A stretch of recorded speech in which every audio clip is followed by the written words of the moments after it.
Shabbat Shalom, everybody, and welcome to another edition of the Daily Bread, where we talk about this week's Torah portion, which is Va'et Hanan, the second parashah of the book of Devarim, and it means, and I besought. And in this week's parashah, my message is called, that you may do them where you are going.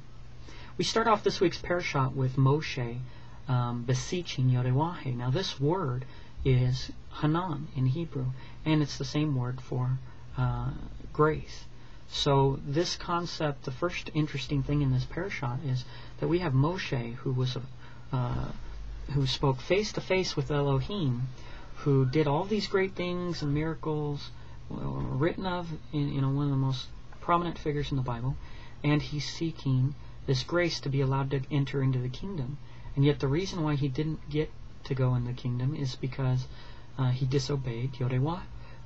So I find that an interesting contrast to what so many people believe, where they almost beat the dead horse and saying, well, we're under grace. Oh, well, you have grace, even though many times they use it to say it doesn't matter what we do, it's okay if we disobey God.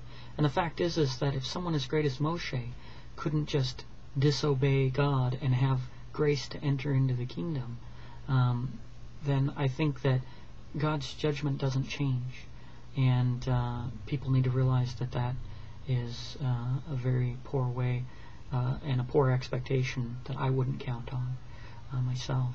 The first thing that we learn in this week's parashah is about, and this concept of that you may do them where you are going, is the concept that a lot of people think that the commandments are, oh, that's just for extra blessings, or oh, that's not for salvation, we don't need that to get into the kingdom. Or they think that once they get into the kingdom, it's going to be bliss, they won't be able to do any wrong, commandments won't be relevant, and I think this parashah totally teaches the opposite of that. We'll start off with Deuteronomy 4:5. It says, Behold, I have taught you statutes, this is Moshe speaking, and judgments, even as Yodewahe my Elohim commanded me, that you should do so in the land where you go to possess it.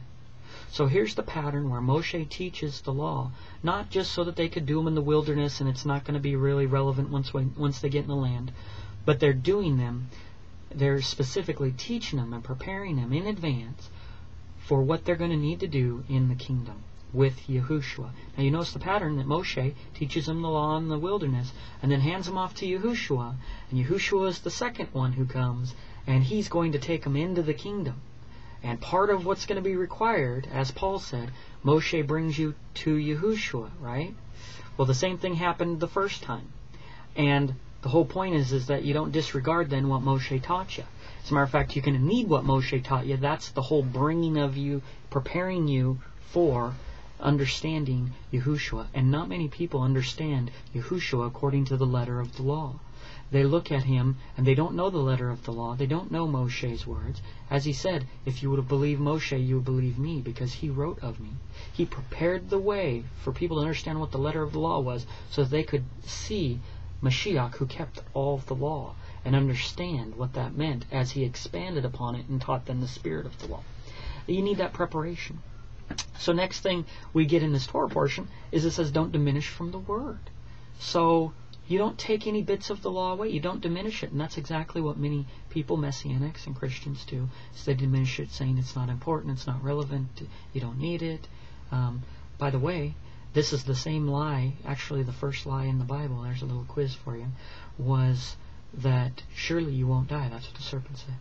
Yodewahe told them in the beginning what they were supposed to do, and then the serpent come along and said, oh, you're not going to get punished for not obeying God, even though he told you from the beginning what to do. That's the first lie, and that lie is still going on in the religious movement today. Next we'll look real quick at Deuteronomy 4:8. It says, defines how will Israel be known. When other people look at Israel, will they go, wow, it's the descendants of Abraham, look, it's a Jew, look, they have the temple. What will they say about Israel? It says it right here in Deuteronomy 4:8. And this is how the nations recognize Israel. It says, and what nation is there so great that has statutes and judgments so righteous as all this law, which I set before you this day? You see, that's the great thing. They're going to recognize Israel by the way They have statutes and judgments and their righteousness. Next we'll look at Deuteronomy 4:13. It says, "And he declared unto you his covenant." So what is this covenant? It's old covenant. They say, oh, that's old covenant. We've got new covenant. Well, what's the covenant? It says in Deuteronomy 4:13, "And he declared unto you his covenant, which he commanded you to perform." He didn't just have a covenant, it's to be performed. "Even 10 commandments, and he wrote them upon 2 tables of stone." So here the covenant is the commandment. So if people say, well, that's old, and I'm in the new covenant. Oh, great. What are your new commandments? Well, I searched the scriptures in the New Testament. The only new commandment I found was one. And that is in John 13:34. It says, "A new commandment," this is Mashiach speaking, "I give unto you, that you love one another as I have loved you." As I have loved you, in the way that he loved his disciples. "That you also love one another. By this shall all men know that you are my disciples, if you have love one to another." Now, how do we define this love? What kind of love did Mashiach give? How was it defined? His love was defined by the Torah. All actions that he did were defined by the Torah and keeping of the Torah. So his love that he had, which includes chastisement, as we learn from the Torah, and rebuke, all of that is part of love. And patience and mercy and teaching your children, it's all love. It's all defined by the way he kept the Torah. He kept all the Torah, and then he showed a good example to his disciples, and he taught them the Torah. This makes him great according to the New Testament, because he was one who kept the Torah and taught others to do that. It says, these are the greatest in the kingdom of heaven. And of course, Mashiach is greatest in the kingdom of heaven. This is how he's defined. The other interesting thing is it says, "This is how all men shall know you." Well, we just learned earlier that all men would know Israel by their statutes and judgments and righteousness. That's how we know that the Torah defines love. And our law and our Torah is what teaches us love. The love of God and the love of our neighbors. So it's interesting that all of that is connected. This is how people know us. They will always know us by the commandment keeping and the Torah that we obey. And our righteousness. Anybody who tells you anything different is a liar. And comes from the father of all lies, who lied in the very beginning, saying that what you do didn't matter. That what God originally commanded you to do wasn't in force. You weren't going to receive the punishment. It was all part of a big lie. So let's look here now. We'll go on to the next part, which is Deuteronomy 7:9. He says, "Know therefore that Yodewaheh your Elohim, he is Elohim, the faithful Elohim, which keeps covenant and mercy with them that love him and keep his commandments to 1,000 generations." So if you got the new covenant, how many generations is that? Did the 1,000 generations already pass? Well, I did a little research to see how many generations people calculated we are from Adam, and the consensus is around 150 to 200. So it looks like we're well within that 1,000 generations that are supposed to be keeping the commandments in order to have the covenant.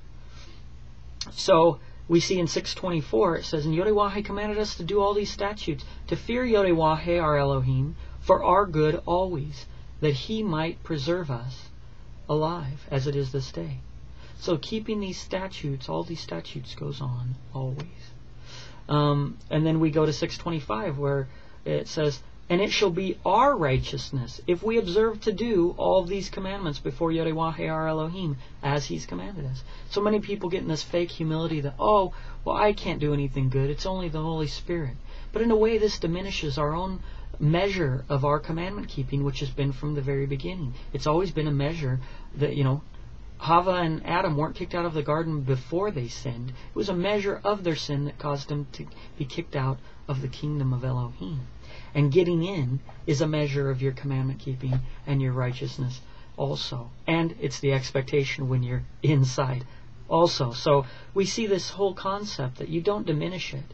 And everything that we're being taught is for our benefit, because it's meant for us to be in the kingdom, so that we can stay in the kingdom and be in the kingdom and be righteous, as it says in the parable of the wheat and the tares, that they may shine forth after he gathers them and removes those who do lawlessness, iniquity, the tares.